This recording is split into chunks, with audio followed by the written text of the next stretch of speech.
Hello students, आज हम advance engineering mathematics में यूनिट नंबर 4 के अंदर जो टॉपिक ले रहे हैं उसका नाम है expectation. What is the expectation? The expectation of a random variable X is defined as, इसको इस तरह से डिफाइन किया जाता है, इसका सिंबल होता है ई एक्स, एक्सपेक्टेशन ऑफ एक्स।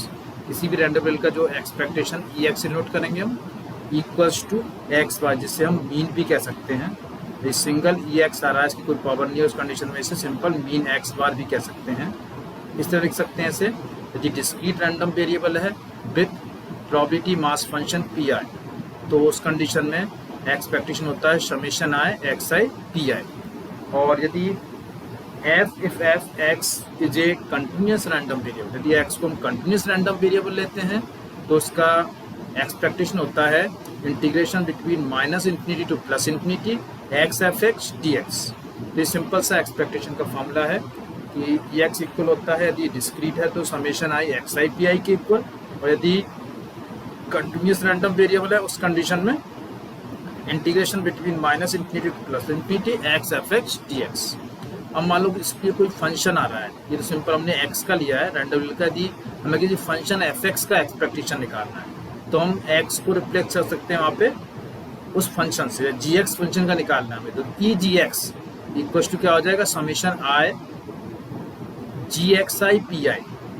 और यदि डिस्क्रीट रैंडम वेरिएबल है और यदि कंटिन्यूस रैंडम वेरिएबल है तो क्या हो जाएगा, minus infinity to plus infinity integration G X F X D x.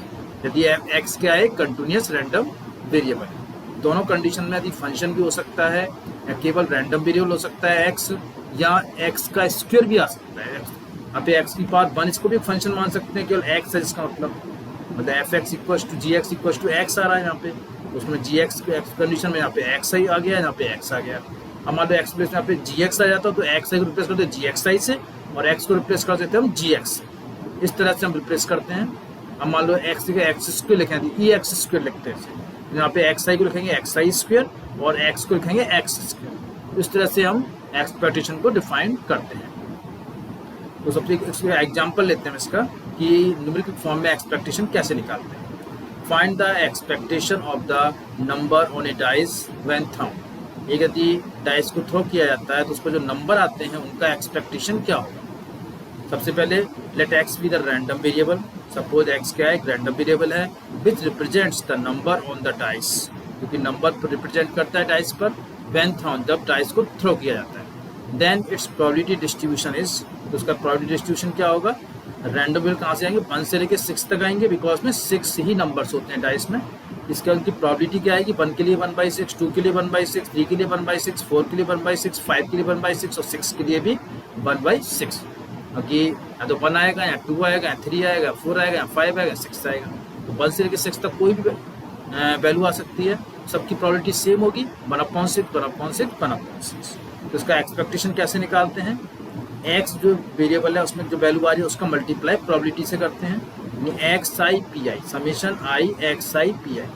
तो क्या वैल्यू आएगी इसकी, 1 multiply 1/6 plus 2 multiply 1/6 plus 3 multiply 1/6 plus 4 multiply 1/6 plus 5 multiply 1/6 plus 6 multiply 1/6, जिसमें 1/6 कॉमन आ जाएगा और 1 से लेकर 6 नंबर तक हम ऐड करेंगे।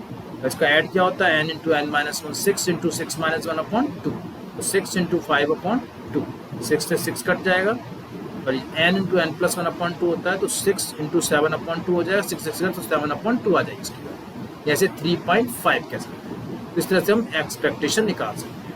इसमें जो रैंडम वेरिएबल होता है उसमें जो वैल्यू होती है उसका मल्टीप्लाई प्रोबेबिलिटी से करते हैं, फिर इससे सेकंड थर्ड फोर्थ सबका और सबको प्लस कर देते हैं, इससे क्या निकल जाता है, एक्सपेक्टेशन निकल जाता है। ये सिंपल सा क्वेश्चन था। अब एक सेकंड लेते हैं, 2 अनवाइज्ड डाइस आर थ्रोन। सपोज हम 2 डाइस को थ्रो करते हैं जो कि अनवाइज्ड है दोनों। Find the expected value of the sum of number of points on them. तो जो एक्सपेक्टेड वैल्यू आएगी, सम दोनों का जो सम आएगा उसकी नंबर, दोनों नंबर्स का सम आएगा पॉइंट्स का, तो उसकी जो एक्सपेक्टेड वैल्यू है वो निकालनी है। ये 2 हमने डाइस थ्रो किए, एक पे सपोज 1 आया, दूसरे पे 2 आया, तो दोनों का सम किया तो 3 आ गया। ऐसे एक पे आया 3, दूसरे पे 4 आया तो 3 + 4 क्या 7 आ गया। इस तरह कितने नंबर कितने बन सकते हैं उस टोटल, उन सब का अलग अलग एक्सपेक्टेशन निकालना है, टोटल कितना बनेगा एक्सपेक्टेशन, तो वही एक्सपेक्टेड वैल्यू आपको निकालनी है इसमें। तो इसको लिए हम करते हैं let capital X note the sum of the number of points obtained on throwing 2 dice. Suppose X को हम करते हैं कि दोनों, तब 2 डाइस को हम थ्रो करते हैं तो दोनों नंबर्स का जब सम करते हैं तो उसको रैंडम वेरिएबल एक्स से डिनोट कर रहे हैं। दोनों डाइस को थ्रो करने पर इस तरह से आता है, इट्स प्रोबेबिलिटी डिस्ट्रीब्यूशन इज, और इसका प्रोबेबिलिटी डिस्ट्रीब्यूशन कैसे होगा, यानी कैपिटल एक्स के अंदर सबसे पहले दोनों का सम मिनिमम कब कितना आ सकता है 1 + 1, पहले पे भी बनाए सेकेंड पे भी बनाए तो दोनों का सम करें तो 2 आ जाएगा, तो उसका प्रोबेबिलिटी क्या होगा 1/30। बोलिए कि 1 ही टाइम आ सकता है, केवल 1 दोनों पे, 2 टाइम तो नहीं आ सकता, तो 1/36 आ गया। इस तरह से 3 कब आ सकता है, पहले पे बनाए दूसरे पे 2 आए, या पहले पे 2 आए दूसरे पे बनाए तो टोटल 3 आएगा दोनों का, 2 कंडीशन बनती है तो उसकी प्रोबेबिलिटी होगी 2/36।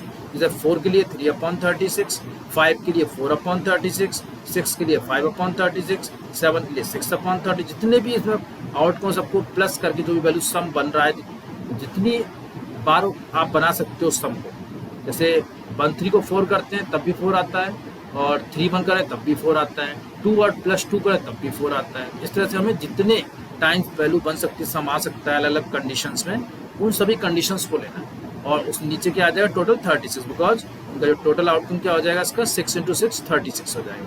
इस तरह से हमें 2 से लेके 12 तक की वैल्यूज के लिए प्रोबेबिलिटी निकालनी है। 2 के लिए 1/36, 3 के लिए 2/36, 4 के लिए 3/36, इस तरह से, तो लास्ट में 12 के लिए 1/36 आएगा इस तरह से।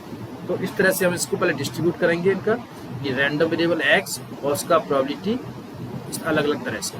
तो इस तरह से इसकी एक्सपेक्टेशन निकालना है कि एक्सपेक्टेशन क्या होगा इसका। हैंस EX इक्वल्स टू, इसको हम क्या करेंगे डिस्क्रीट रैंडम वेरिएबल से निकालेंगे।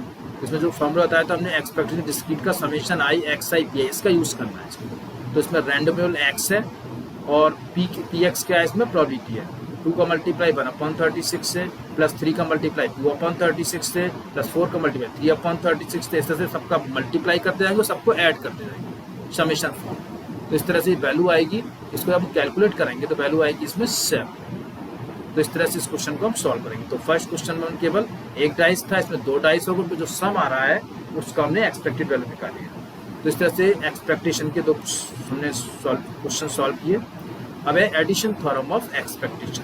ये एडिशन थ्योरम ऑफ एक्सपेक्टेशन क्या होता है, the mathematics expectation of the sum of n random variables is equal to the sum of their expectation। Suppose n random variables हैं तो उनका जो टोटल सम का एक्सपेक्टेशन क्या होता है, तो e x1 + x2 up to xn, उसका यदि एक्सपेक्टेशन निकालें तो वो अलग अलग एक्सपेक्टेशन के सम के इक्वल होता है, यानी ex1 + ex2 up to exn।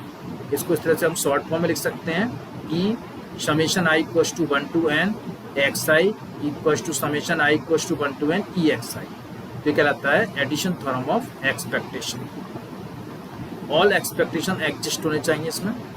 यदि n = 2 है सपोज इसमें, तो ex1 + x2 क्या हो जाएगा, ex1 + ex2। 3 है तो ex1 + x2 + x3 क्या हो जाएगा, ex1 + ex2 + ex3। ये कहलाता है एडिशन थ्योरम ऑफ एक्सपेक्टेशन। अब आता है multiplication theorem of expectation.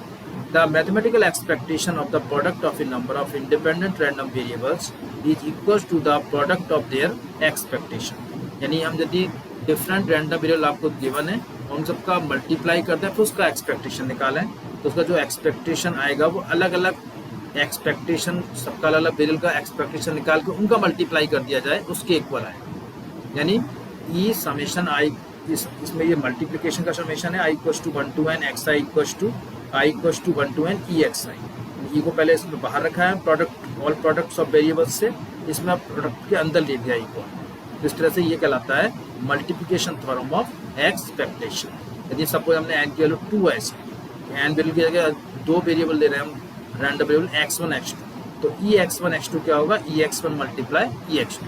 Simple सा मल्टीप्लिकेशन थ्योरम ऑफ एक्सपेक्टेशन हो गया। If x is random variable and a and b are constant, suppose x कोई रैंडम वेरिएबल है और a और b कोई कांस्टेंट वैल्यू है, देन e ax + b क्या होगा, a ex + b। यानी इसमें से कांस्टेंट a को बाहर निकाल देंगे और एक्सपेक्टेशन एक्स का निकलेगा ई एक्स, तो कांस्टेंट होगा उसका कोई नहीं होता, केवल उसमें कांस्टेंट वैल्यू ही लिखी जाती है। तो ई ए एक्स प्लस बी किसकी इक्वल होता है, ए इंटू ई एक्स प्लस बी के। इसके बाद है provided all the expectation exist, ध्यान रखना है कि एक्सपेक्टेशन एग्जिस्ट होना चाहिए। इस तरह से सपोज एक और क्वेश्चन लेना है, what is the expectation of sum of the points and second product of the points obtain in the random throw of N dice. हम एन डाइस को थ्रो कर रहे हैं तो हमें एक्सपेक्टेशन निकालना है सम ऑफ द पॉइंट्स, उसके सभी पॉइंट्स का सम, और प्रोडक्ट ऑफ द पॉइंट्स यानी सबका प्रोडक्ट करें तो उसका एक्सपेक्टेशन क्या होगा। एन डाइस थ्रो करना है, पहले हमने एक डाइस थ्रो की थी तब निकाला था, फिर 2 डाइस थ्रो किए थे तब हमने सम निकाला था, अब कह रहे हैं कि एन डाइस थ्रो कर रहे हैं, इसमें अब सम ऑफ द पॉइंट्स निकालना है, प्रोडक्ट ऑफ द पॉइंट्स निकालना है। तो सबसे पहले लेते हैं let X I denote the number of obtained on throw on the ith dice. Suppose हमने ith डाइस को थ्रो किया है तो उस पर एक्साइड रैंडम वेरिएबल है उसका, तो सम ऑफ द पॉइंट्स को कैसे लिखेंगे हम, E I equals to 1 to n X I, E summation I equals to 1 to n X I equals to, इसमें बिकॉज जो हम इसमें जो एडिशन थ्योरम होती है उसके अकॉर्डिंग क्या होगा, ई अंदर आ जाएगा एक्स आई, तो ई एक्स आई हो जाएगा, तो summation I equals to 1 to n E X I हो गया। अब इसमें आई की वैल्यू 1 से लेके n, तो n डाइस है तो आई की वैल्यू 1 से n होगी, और we know that expectation of any dice क्या होता है 7/2, यानी ओनली एक डाइस का लेते तो 7/2 आता है, तो सपोज n डाइस है तो 7/2 n टाइम्स सम होगा उसका, 7/2 इंटू n हो जाएगा, तो 7n/2 आ जाएगा, यानी n डाइस का यदि हम थ्रो करते तो सम ऑफ पॉइंट्स क्या होगा उसका 7n/2 से डिनोट किया जाएगा। इस तरह से हमें निकालना है प्रोडक्ट ऑफ पॉइंट्स, तो इसमें हम यूज करेंगे मल्टीप्लिकेशन थ्योरम ऑफ एक्सपेक्टेशन, यानी ई x1 x2 xn, इसमें xn n रैंडम वेरिएबल्स हैं उनका मल्टीप्लाई किया, उसका एक्सपेक्टेशन किसके इक्वल होता है, अलग अलग रैंडम वेरिएबल के एक्सपेक्टेशन के मल्टीप्लाई, यानी ई x1 multiply e x2 up to multiply e x। तो वी नो दैट एक यदि रैंडम वेरिएबल का एक्सपेक्टेशन निकालें हम सिंगल एक डाइस थ्रो करते हैं उस कंडीशन में 7/2 होता है, यदि n डाइस का निकालें तो 7/2 को n टाइम्स मल्टीप्लाई करना पड़ेगा, यानी 7/2n हो जाएगा। तो इस तरह से हम इसमें प्रोडक्ट ऑफ पॉइंट्स निकालते हैं। तो इस तरह से एक्सपेक्टेशन वाले टॉपिक में हम क्या पढ़ते हैं जनरली, कि सबसे पहले एक्सपेक्टेशन क्या होता है, सिंपल फॉर्मूला होता है, यदि डिस्क्रीट फॉर्म में दे रखा है आपको वेरिएबल उस कंडीशन में summation I X I P I होगा, तो यदि कंटिन्यूस फॉर्म में रैंडम वेरिएबल तो infinity integration -∞ to +∞ X F X D X होगा। यहाँ पे एक्स की जगह कोई फंक्शन भी यूज़ कर सकते हैं आप, जी एक्स आई, या फिर यदि कोई function x square x Q या कोई पॉलिनोमियल फंक्शन कुछ भी यूज हो सकता है इसमें। यहाँ पे एक्स सिंपल एक एक्स के लिए बताया, कुछ किसी भी फंक्शन के लिए यूज हो सकता है। फिर हमने क्वेश्चन कराए थे तो आपको इस टाइप के कि इसमें एक्सपेक्टेशन क्या होता है, एक डाइस को थ्रो किया जाता है तो उसमें क्या होता है 7/2, इसी का यूज हम आगे करते हैं। जिस तरह हम सम ऑफ द पॉइंट्स निकाला था वो कितना आया था 7 आया था, इसी को आगे हम यूज़ करते हैं। एडिशन थ्योरम बताई थी, ये अलग अलग दो रैंडम का जो सम किया जाता है उसका एक्सपेक्टेशन अलग अलग एक्सपेक्टेशन के सम के इक्वल आता है। तो इस तरह से एडिशन थ्योरम बताया था हमने कि अलग अलग मल्टीप्लिकेशन ऑफ रैंडम वेरिएबल का एक्सपेक्टेशन अलग अलग एक्सपेक्टेशन के मल्टीप्लिकेशन के इक्वल होता है। इस तरह से हमने क्वेश्चन कराया था आपको, what is the expected sum of the points and product of the points obtained in the random throw of n dice. तो n डाइस की सम ऑफ द पॉइंट्स क्या आया था 7n/2 और प्रोडक्ट ऑफ पॉइंट्स आया था 7/2n। तो इस तरह से हम एक्सपेक्टेशन वाले टॉपिक में इस तरह से क्लियर हो गया एक्सपेक्टेशन क्या होता है आपको, ये डिस्क्रीट है या कंटिन्यूस है कोई, उससे आप कैसे भी निकाल सकते हैं। तो इस लेक्चर में इतना ही, आगे नेक्स्ट लेक्चर में पढ़ेंगे। Thank you.